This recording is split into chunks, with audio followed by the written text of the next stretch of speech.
Ya, halo. Berjumpa lagi dengan saya di video ulasan saham. Ya, hari ini kita akan bawakan ulasan saham untuk perdagangan tanggal 20 Mei 2021. Bagaimana hari ini? Ada yang profit? Ya, saya lihat pada lumayan ya, ada beberapa yang profit dan yang profit dari ESA lumayan lumayan banyak. Ya, profitnya banyak juga ya, lumayan. Padahal kita kasih rekomendasi dari tanggal 17 Mei. Ya, saya lihat dari catatan saya kita rekomendasi 17 Mei dan hari ini luar biasa. Ya, itu seperti saya selalu tekankan kepada Bapak Ibu.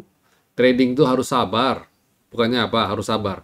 Dan kok bisa sih Pak rekomendasinya kapan tahu, terbangnya baru kapan tahu? Ya bisa saja karena kita melihat momentum itu kan kita namanya juga kita mempredik analisa ya, analisa dan prediksi. Dan itu kan tidak ada ilmu pasti. Yang kita bisa hanya melihat potensi ya, potensi ini melihat dia berpeluang untuk ke level sekian sekian dan ketika kita lihat ternyata dia bisa breakout selendang. Nah, sinyalnya ke trigger dan saya kan juga tadi ESA sempat kita rekomend di menjelang sesi kedua ya di istirahat sesi antar sesi satu. Saya sebenarnya dari sesi awal saya sudah bidik ini sih, cuma lebih confirm ketika dia di atas lendang karena beberapa waktu sebelumnya dia PHP dan ketika ada breakout selendang saya kasih kode ya ini oke nih untuk sesi kedua. Nanti kita akan bahas lebih lebih detail lah ya di chartnya.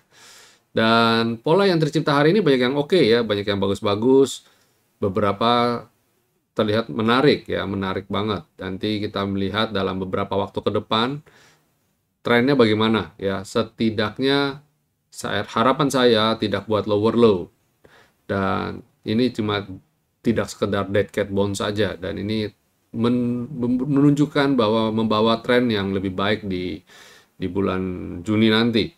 Harapan saya begitu ya, setelah kita bulan April dan Mei cenderung koreksi kan, kita berharap di bulan Juni akan hawa baik yang hadir. Nah, coba kita cek kompositnya bagaimana komposit.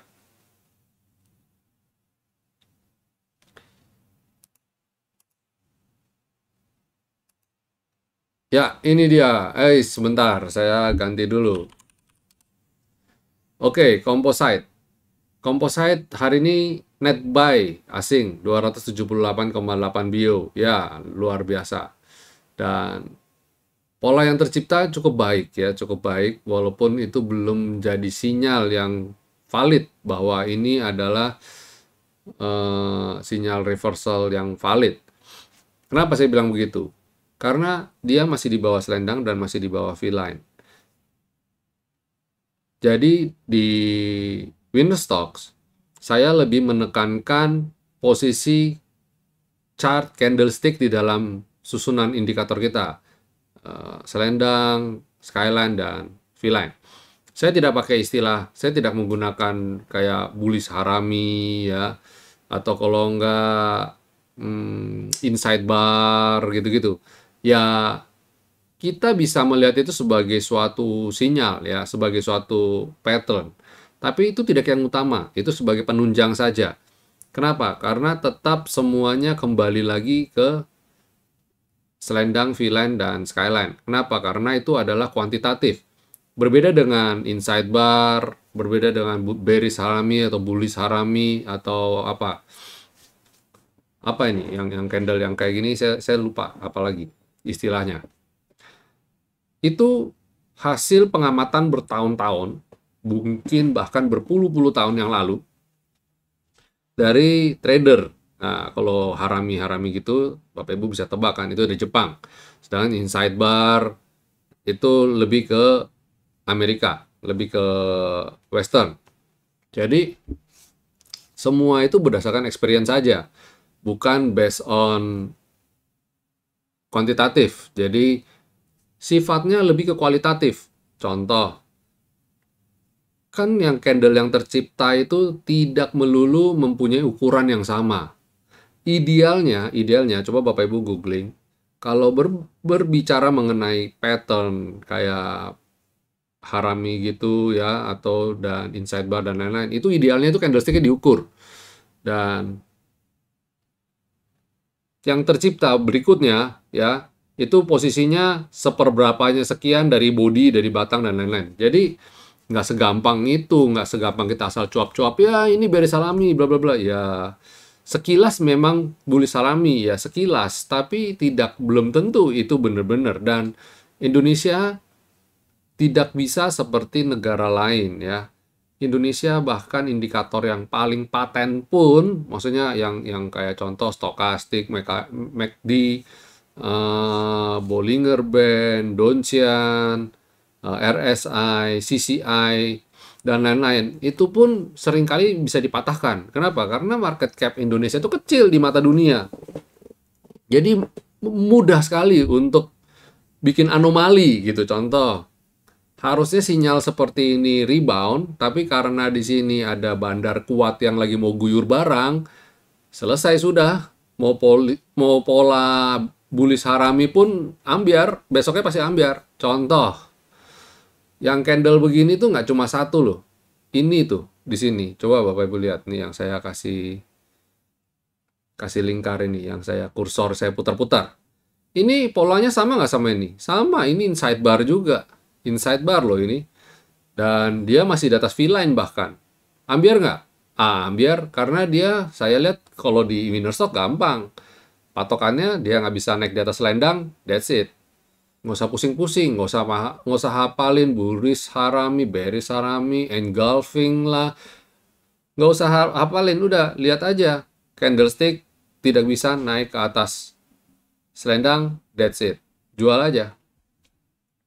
Semudah dan sesimpel itu Bapak Ibu ya. Tidak perlu kita pusing-pusing lagi mikirin hafalin pola dan sebagainya. Dan tahukah Bapak Ibu, bentuk candlestick pola begitu jumlahnya banyak sekali. Dan siapa yang bisa hafal kalau bukan praktisi yang bertahun-tahun melakukan analisa berdasarkan itu ya. Dan pentingnya apa lagi ya, seperti saya bilang tadi, Indonesia market cap-nya kecil, gampang diguyur. Kalau dijual ya sudah selesai. Kalau mau dibikin naik ya naik aja, posisi candlestick lagi jelek, naik aja pokoknya. Itulah Indonesia, welcome to the jungle. Ya. Jadi kalau saya lihat, composite sekali lagi, yes, pola reversal tetap ada. Cuma karena dia ada di bawah selendang, ada di bawah V-line, ada di bawah skyline. Don't expect too much. Jangan terlalu berharap terlalu tinggi, set target terlalu tinggi, dan jangan membabi buta juga untuk HK barang-barang yang saat ini sedang koreksi. Ya, itu tips dari saya ya untuk perdagangan hari ini. Dan untuk besok rekomendasinya bagaimana? Ya, kayak kemarin ada yang ngomong juga di grup kan, bilang yang saya rekomendasinya ASA, yang terbang malah ESA gitu ya. Ya gitulah gitu loh. Tapi bukan berarti ASA selesai. ASA masih bisa lanjut lagi kayak ESA. Saya rekomendasi tanggal 17, hari ini malah terbang. ASA bisa saja beberapa hari lagi terbang, bisa, bukan tidak bisa. Cuma kita harus bersabar. Trading itu adalah suatu latihan kesabaran dan suatu latihan kedisiplinan.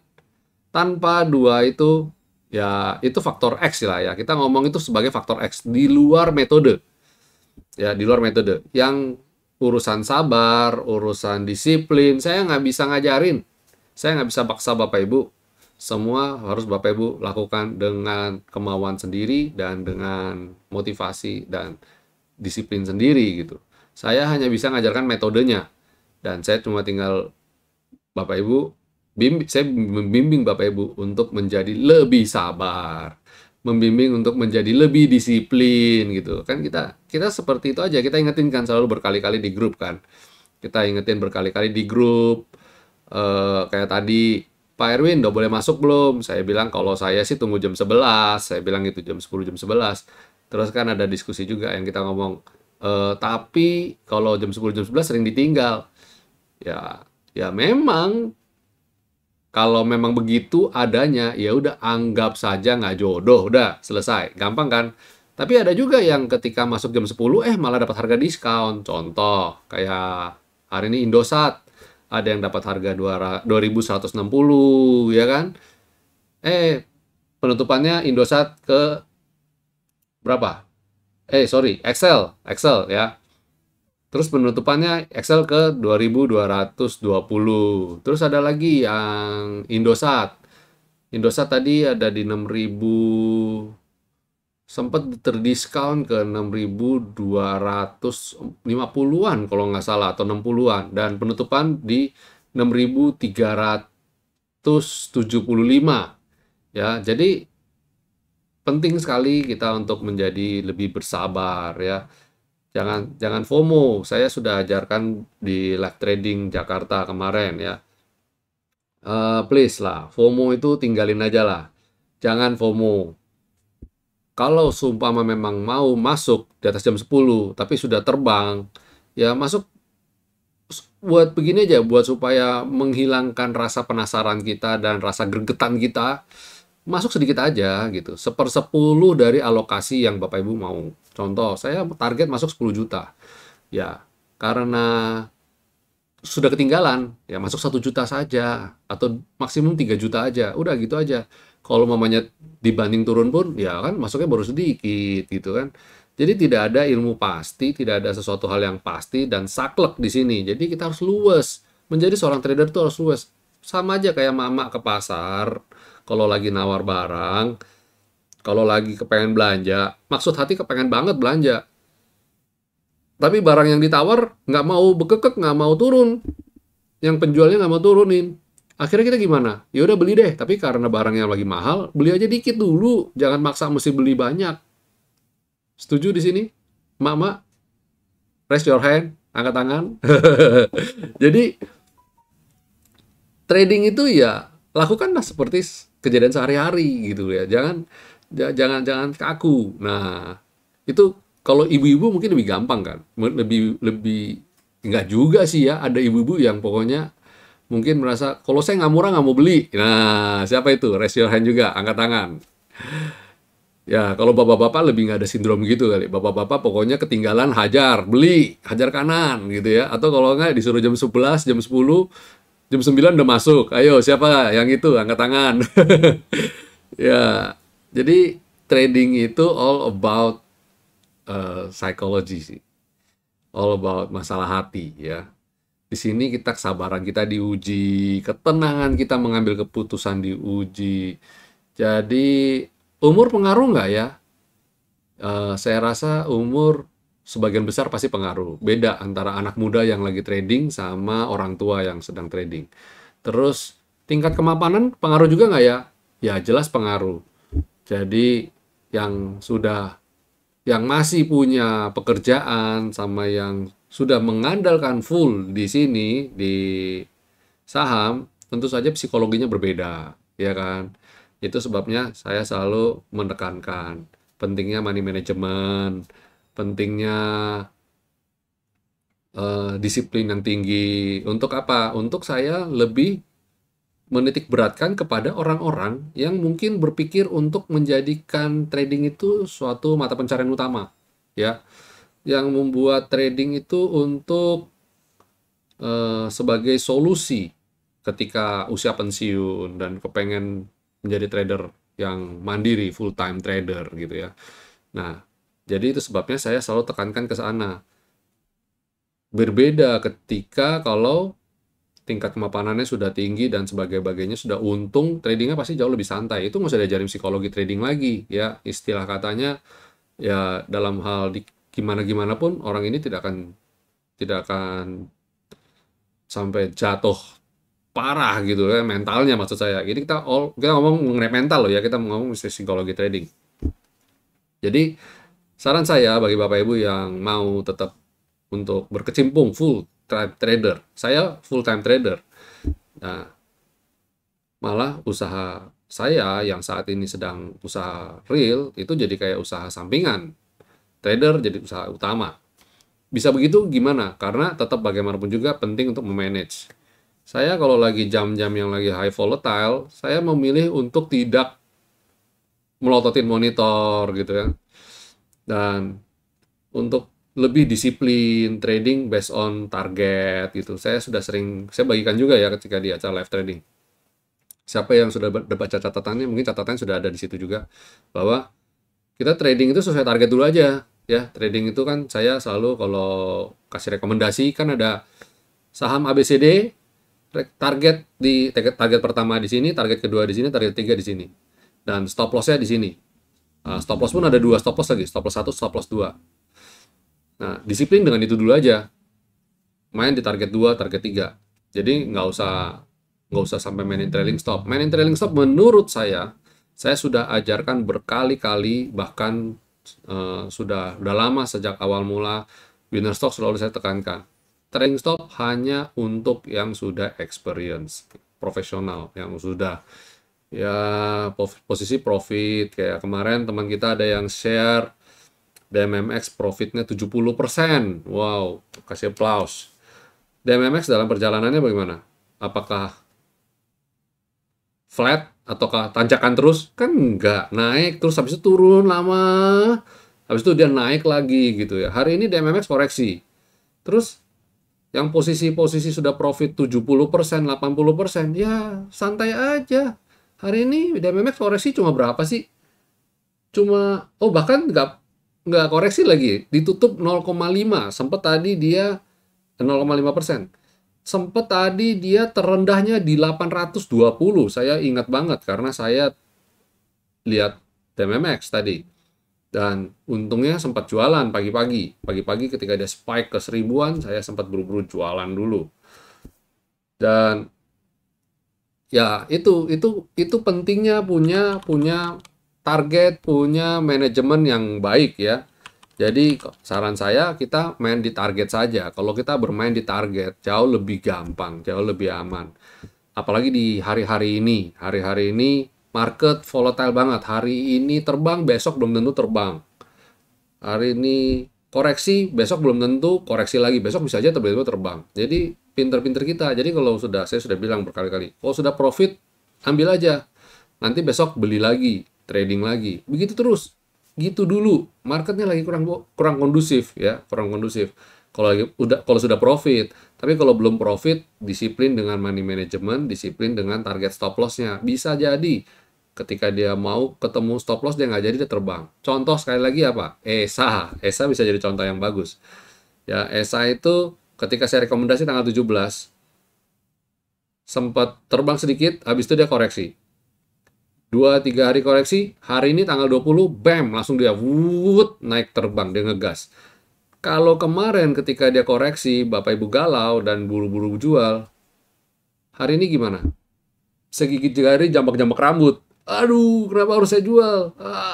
Gitu. Nah, jadi kalau ya itu namanya rekomendasi kan belum tentu kita rekomendasi langsung bam, langsung gitu kan, belum tentu. Bisa jadi dia nge-swing dulu, habis itu dia terbang lagi. Ya, itu tips dan sharing saya mengenai trading. Bagaimana memaintain psikologi trading. Yang kayak begini tuh lebih ke harus Bapak Ibu alami sendiri. Ya, saya hanya bisa guiding. Lagi-lagi hanya bisa menuntun saja ya. Tidak bisa untuk ya kamu harus begini dengan tangan besi, nggak bisa. Dan kayak begini itu nggak ada di buku. Ya, itu tadi sharingnya. Sekarang saya akan bawakan market reviewnya ya. Tadi kan sudah kompositnya ya. Sekarang kita akan lihat sektoralnya. Sektoralnya bagaimana sektoral?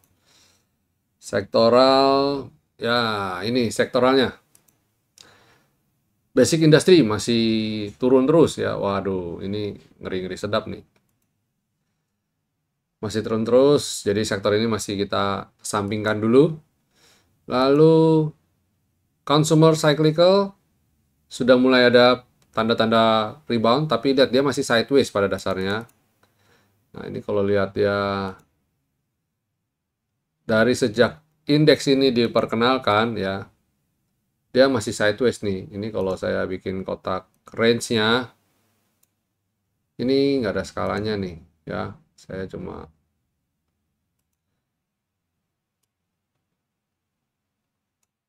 nah ini dia masih bergerak di range ini nih. Nah ini consumer cyclicals ya. Kita berharap dia bisa rebound lagi. Apa saja yang masuk dalam daftar consumer cyclicals ini, silahkan Bapak Ibu Google aja. Lalu kemudian energi. Wah, energi agak terkoreksi, tapi pada dasarnya trennya masih bagus ya. As long as dia ada di atas selendang, di atas skyline, bagus. Nanti kalau dia koreksi, hati-hati. Tapi gini, kalau kita lihat ini kan saya umpamanya bikin parallel channel ya, dan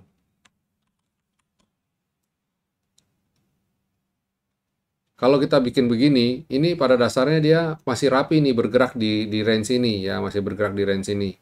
Jadi dia kalau mantul di sini dan bisa breakout level ini, wow itu keren banget. Ini parallel channel sama ya. Ini garis yang di bawah sama yang atas saya tarik sama. Kalau saya bikin, makanya ini begini lagi, sekali lagi saya kasih tahu kenapa, sebabnya saya sudah tidak pernah analisa menggunakan ini karena eh, sifatnya sangat kualitatif banget, tergantung dari saya lagi moodnya bagaimana. Saya moodnya nggak capek, analisa saya bisa akurat. Tapi kalau lagi capek, saya bisa saja analisa saya jadi kurang akurat ya. Jadi itu sebabnya saya menggunakan kuantitatif. Nah, kalau kualitatif saya bisa aja tarik garisnya ke sini, kita bilang, wah ini udah breakout nih, ini siap terbang. Tapi kalau saya lihat kondisi, kalau saya tarik garis saya berdasarkan parallel channel yang parallel channel itu dua garis sejajar ya, dua garis sejajar yang sama gitu ya, yang sama. Nah ini kalau saya tarik di bawahnya dulu terus saya plot ke atas, ini kan kelihatan bahwa ternyata ternyata dia kepentok nih gitu ya. Lagi-lagi sifatnya kualitatif ya. Orang lain bisa saja tarik garis berbeda dengan saya. Masing-masing punya sudut pandang yang berbeda ya. Ini kualitatif banget. Makanya sebabnya pakai kuantitatif. Kuantitatif gampang. Kuantitatif sih tinggal hapus ini aja. Saya nggak pakai ini. Tinggal ngomong aja. Oh, as long as dia ada di atas selendang, atas skyline, hold, nanti kita berharap dia bisa tertahan di level support ini dan bisa rebound. Bang. Gampang kan? Nggak sampai 5 menit. Dan garis-garis indikator selendang dan selain ini sudah teruji. Selain IDX Energy, ada Finance. Nah, Finance mulai tidak buat lower low ya, dia mulai oke. Kita berharap dia bisa ada tanda-tanda rebound. Ya, ada tanda-tanda rebound. Terus kemudian healthcare. Wah, healthcare masih sideways nih. Ini kalau kita bikin range jangka pendeknya dia masih begini nih. Ya, masih bergerak di sideways-nya, area sideways, ping ping ping ping ping ping, ping, masih gini ya. Kita berharap dia mantul nih, di sini mantul. Berarti sekarang boleh beli dong. Ya, spekulatif, bisa saja ya. Silakan diatur strateginya. Terus industri juga ada dua perspektif nih kalau industri. Satu dia downtrend, satu lagi dia mengatakan bahwa dia juga masih sideways. Kalau kita lihat trennya secara kasat mata sebenarnya dia masih sideways. Ya, tuh masih sideways. Pada dasarnya bisa aja orang, lagi-lagi saya bilang ini sifatnya kualitatif ya. Bisa aja orang bilang, "Loh, Pak, ini downtrend, Pak. Ini kan trennya kan ke bawah tuh." Gitu. Nah, ini kan trennya ke bawah, Pak, gitu kan. Cenderung downtrend dong ini. Apalagi kalau saya ngeplot paralel channel kayak yang tadi. Nah, kan kelihatan banget nih downtrend landai. Ya bisa saja. Makanya saya bilang tergantung sudut pandang. Orang mau ngomong apa hari ini. Kalau saya bilang sih ya ini cenderung masih ya kita hybrid aja lah ya, downtrend ya lagi sideways gitu kan. Dan ini kalau saya lihat toh pada dasarnya memang lagi sideways nih. Nah, namanya meleset-meleset sedikit itu biasa. Karena apa? Ini sektoral. Ini candle sektoral dan namanya juga candle sektoral. Dia bisa eh, over ke pergerakan jadi agak melebar sedikit gitu ya. Jadi ya biasa aja. Nah, kalau saya lihat ini dia sideways dan dia berpotensi saat ini ke sini dulu nih, ya. Itu industri. Infrastruktur. Wow, infrastruktur kayaknya ini supportnya nih. Nah, lagi-lagi kualitatif loh ya. Kalau saya tarik garis begini, oke nggak? Ya oke-oke aja.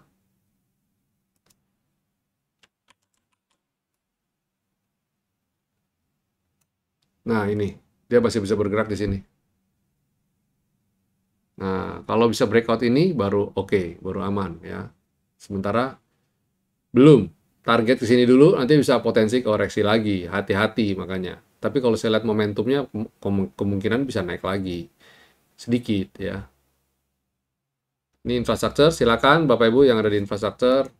Infrastruktur ada apa aja sih? Ada Telkom, ya, mungkin Isat, Excel, Friend, dan kawan-kawan. Consumer non-cyclicals, waduh, ini juga masih downtrend. Masih downtrend, kalau ini jelas downtrend. Jarak jauh sama selendang, potensial mendekat, tapi masih belum bagus ya, masih belum bagus. Kemudian properti juga sama halnya dengan consumer non-cyclical tadi ya, masih menjauh dari selendang. Potensial mendekat nggak? Oh, potensial juga. Coba kalau kita kayak tadi ya, tarik garis juga.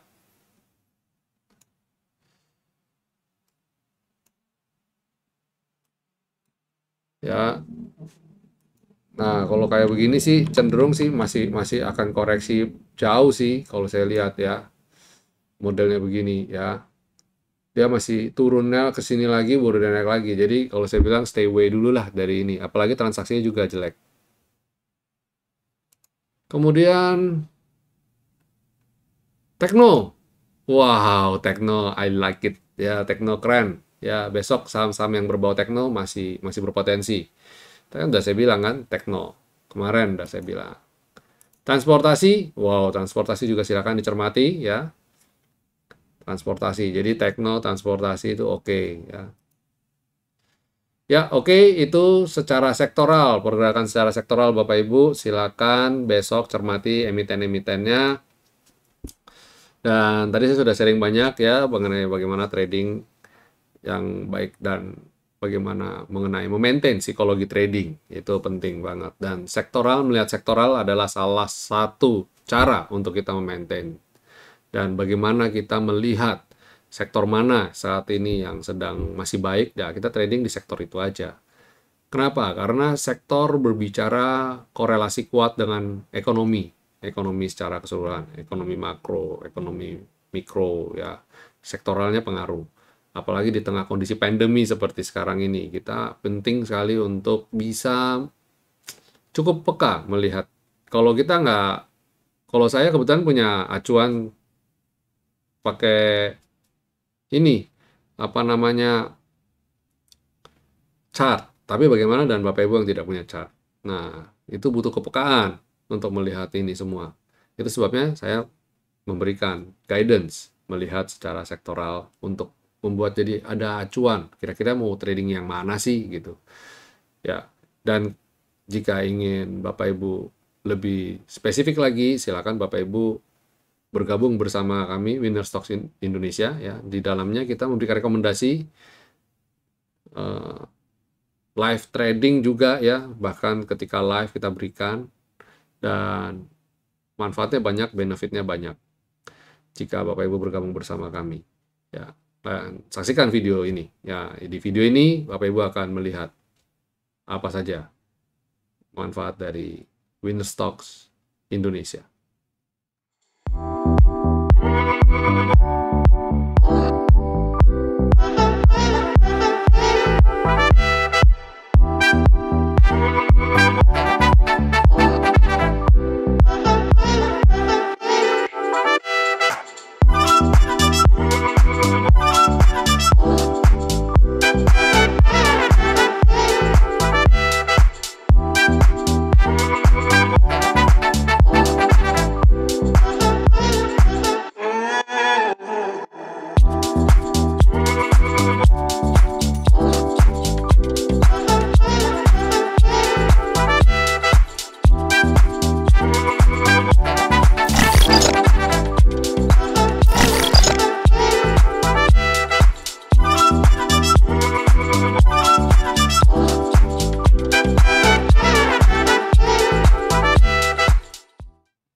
Ya, itu tadi manfaat Bapak Ibu jika bergabung bersama kami Winner Stock Indonesia.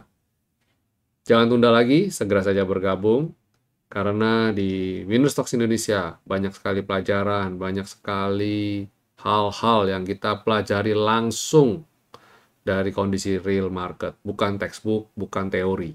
Kalau textbook teori, Bapak Ibu silakan saja ke Gramedia, ke toko buku, banyak sekali buku-buku, banyak sekali panduan-panduan untuk Bapak Ibu trading. Tapi market Indonesia seperti saya sudah bilang tadi, market Indonesia itu market cap-nya kecil, gampang di drive, dan kita harus mengerti bukan saja terhadap teori candlestick, teori yang lain-lain, tapi faktor eksternal yang menjalankan bergeraknya market. Oke, itu dulu market review dari saya. Terima kasih sudah menyaksikan. Jangan lupa untuk subscribe channel YouTube ini dan berikan like jika Bapak Ibu merasa mendapat manfaat dari video-video kami. Sampai jumpa esok. Jangan lupa untuk selalu menjaga protokol kesehatan.